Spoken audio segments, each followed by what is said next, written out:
السلام علیکم پیارے بچوں، آج ہم ایک بہت ہی بہادر بچے کی کہانی سنتے ہیں۔ ظہر کا وقت تھا اور رسول اکرم صلی اللہ علیہ وآلہ وسلم تھکے ہارے اور زخمی حالت میں گھر پہنچے۔ ان کے سر سے خون بہہ رہا تھا۔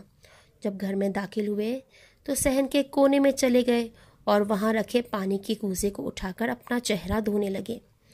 حضرت علی علیہ السلام جو رسول خدا سے بہت زیادہ محبت کرتے تھے اور اسی وجہ سے ان کے گھر میں رہتے تھے، جب انہوں نے رسول کی آواز سنی تو خوشی سے صحن کی طرف بھاگے۔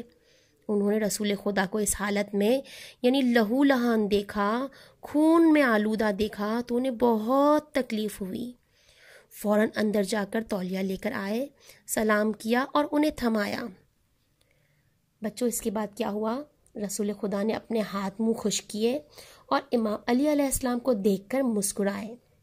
امام علی علیہ السلام جانتے تھے کہ یہ کام مشرکین مکہ کا ہے، جو بہت ہی گندے لوگ تھے، جو رسول کو پسند نہیں کرتے تھے۔ وہ لوگ پیغمبر کو بہت تکلیف پہنچاتے تھے۔ انہوں نے اپنے بچوں سے کہہ رکھا تھا کہ جب بھی رسول کو دیکھے تو انہیں پتھر ماریں، انہیں تکلیف پہنچائیں۔ اس لیے جب کبھی رسول گھر سے باہر جاتے اور یہ مشرکین مکہ جو مکے کے گندے لوگ تھے رسول خدا کو دیکھتے تو بچے ان کا مذاق اڑاتے اور انہیں پتھر مارتے۔ امام علی علیہ السلام کے والد جو جناب ابو طالب تھے، وہ اکیلے فرد تھے جو رسول کی ہمیشہ حمایت کرتے۔ وہ ایک باپ کی طرح رسول خدا کی حفاظت کرتے تھے۔ جب تک وہ زندہ تھے کسی میں بھی جرأت نہیں تھی کہ رسول کو تکلیف پہنچائے، کیونکہ جناب ابو طالب علیہ السلام مکے کے بزرگوں میں سے تھے اور مکے کے لوگ ان سے ڈرتے تھے۔ حالانکہ امام علی علیہ السلام بہت کم سن تھے بچوں، چھوٹے تھے، لیکن پھر بھی وہ نہیں دیکھ سکتے تھے کہ کوئی رسول کو تکلیف پہنچائے۔ اس لیے رسول خدا کو اس حالت میں دیکھ کر امام علی علیہ السلام کو بہت دکھ اور افسوس ہوتا اور وہ کہتے ہیں، یا رسول اللہ، اب کی بار جب آپ گھر سے باہر جائیں تو مجھے بھی اپنے ساتھ لے کر جائیے گا۔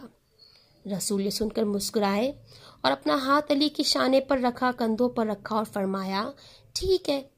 علی روزانہ رات کو اپنا بستر رسول کے ساتھ بچھاتے تھے۔ اس رات انہیں نیند نہیں آ رہی تھی۔ علی علیہ السلام مشرکوں اور ان کے بچوں کے اس برے رویے سے بہت غصے میں تھے۔ اگلے دن صبح جب رسول باہر جانے کے لیے تیار ہوئے، امام علی علیہ السلام ان سے پہلے ہی تیار ہو گئے۔ رسول نے علی علیہ السلام کے چہرے پر نگاہ ڈالی اور ان کے پرعزم چہرے کو دیکھ کر مسکرائے۔ اس وقت بچوں، آپ کو پتا ہے امام علی علیہ السلام کی عمر کتنی تھی؟ وہ صرف 10 یا 12 سال کے تھے۔ اتنی چھوٹی سی عمر تھی، لیکن وہ اپنی عمر سے بھی زیادہ بڑے اور طاقتور نظر آتے تھے۔ جب رسول گھر سے باہر آئے، امام علی علیہ السلام بھی ان کے پیچھے چل پڑے۔ اب وہ جو مشرکین مکہ تھے، جو گندے لوگ تھے، ان کے بچے گلی میں کھیل رہے تھے۔ جب انہوں نے پیغمبر کو آتے ہوئے دیکھا تو ان میں سے ایک نے چیخ کر کہا، بچوں، وہ دیکھو محمد آ رہے ہیں۔ پھر کیا ہوا؟ پھر سب مل کر ایک ساتھ کہنے لگے، نعوذ باللہ، پاگل پاگل، اتنے برے الفاظ سے رسول کو پکارتے تھے۔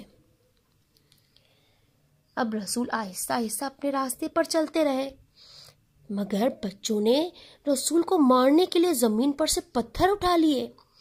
ابھی پہلے لڑکے نے پتھر پھینکنا ہی چاہا تھا کہ ایک مضبوط ہاتھ نے اس کا ہاتھ روک لیا اور اس کی کلائی موڑ کر اسے زمین پر پٹک دیا۔ بچوں، مضبوط ہاتھ کس کا تھا آپ کو پتا ہے؟ وہ علی علیہ السلام کا تھا۔ ایک دو لڑکوں نے 12 سالہ علی علیہ السلام پر حملہ کرنے کی کوشش کی، لیکن وہ پہلے لڑکوں کی طرح زمین پر ڈھیر ہو گئے۔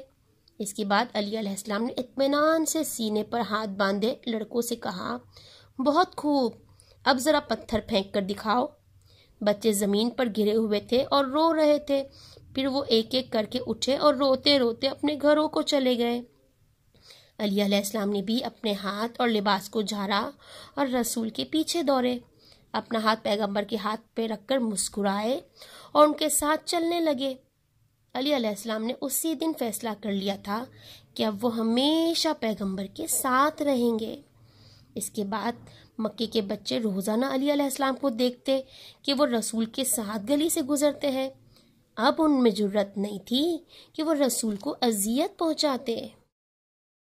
ہے نا بچوں؟ امام علی علیہ السلام کتنے اچھے تھے، انہیں بچپن سے امام علی علیہ السلام رسول خدا کے ساتھ تھے، اور جب تک رسول خدا زندہ رہے ہمیشہ رسول خدا کے ساتھ ساتھ رہے اور اسلام کو پھیلانے میں رسول خدا کی بھرپور مدد کی۔ بچوں، ہمیں بھی چاہیے کہ ہم امام علی علیہ السلام کی سیرت پر عمل کریں اور جتنا ہو سکے دین اسلام کو پھیلانے میں جتنا ہم کام کر سکتے ہیں ضرور کریں۔